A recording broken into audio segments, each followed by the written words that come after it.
Starfall. Hey everybody, Nick here with Starfall Sabers, and this is just a quick video showing these two sabers, how to break them down for install, because I'll be shipping them out. This is the same client purchased these sabers. He runs the Saber Museum. He is on Instagram and Facebook. He is amassing a huge, high quality collection.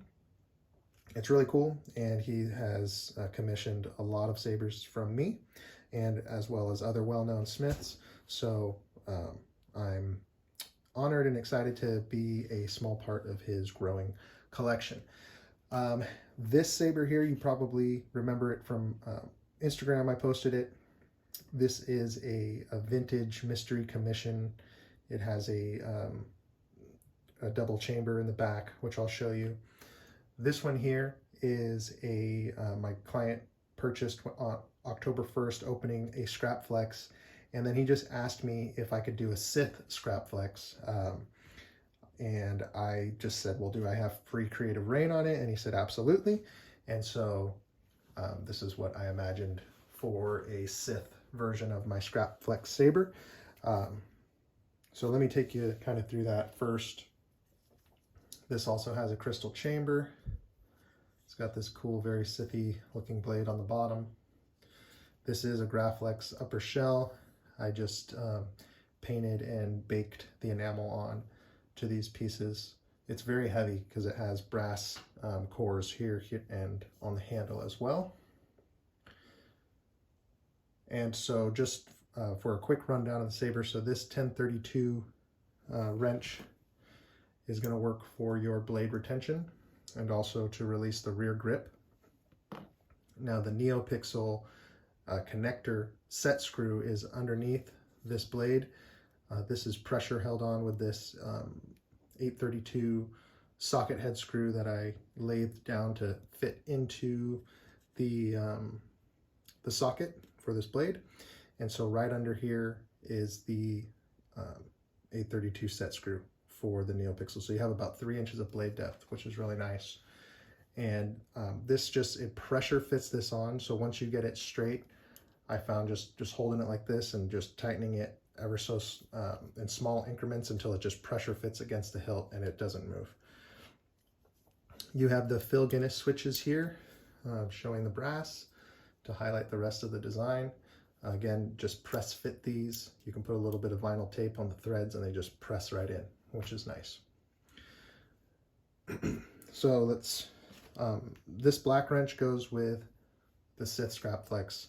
The silver one goes with the vintage mystery commission. I was using different screws for this one at this point, so these wrenches are not interchangeable. So just loosen this.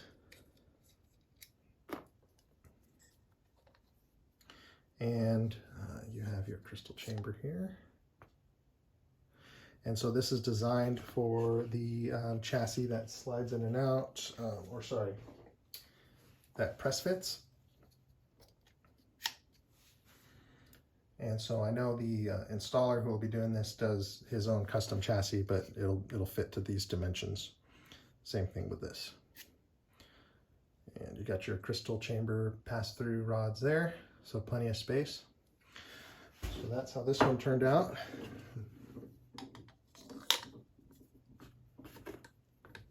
You can just line this screw up with the blade.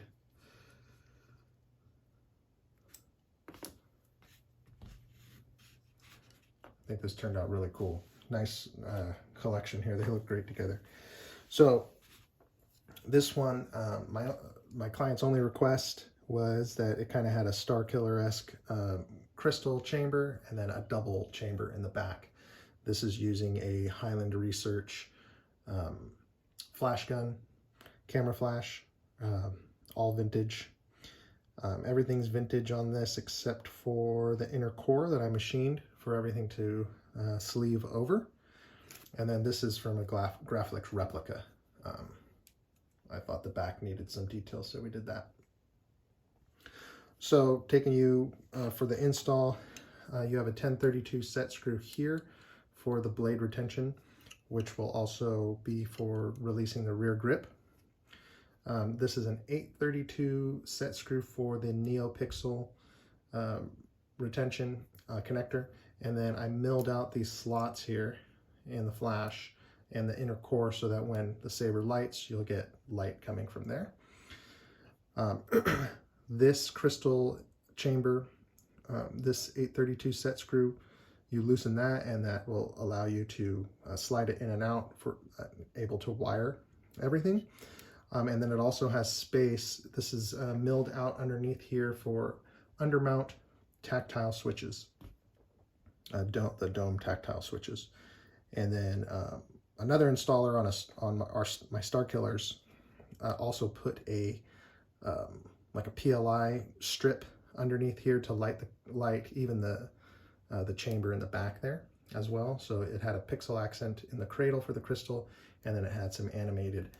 So if that is an option if you wanted to do that. So this comes off and you can undermount those tactile buttons.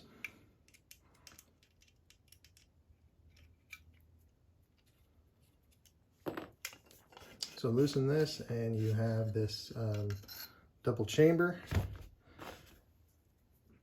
This here is just a chassis sleeve.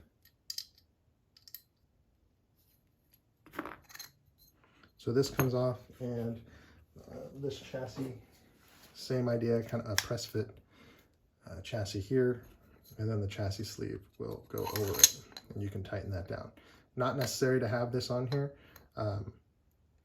although it does act as a stop for the handle. So if you're gonna be kind of dueling with it or waving it around, definitely put the chassis sleeve on there. Now this, we have two different styles of crystal. So this whole Saber has 3 crystals, which is pretty cool.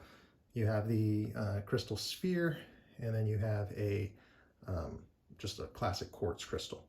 This whole module drops out as well. This set screw backs it out, and then you can you have different options for your wire pass through. I think a total of 3 rods. Some of them are dummy rods, just so that when you look in there, it looks symmetrical. So that's how these Sabers break down for install. Really happy with the way these turned out. This one was a commission. This one was just a modified Etsy order. So you can see that acts as a stop there. You tighten this down.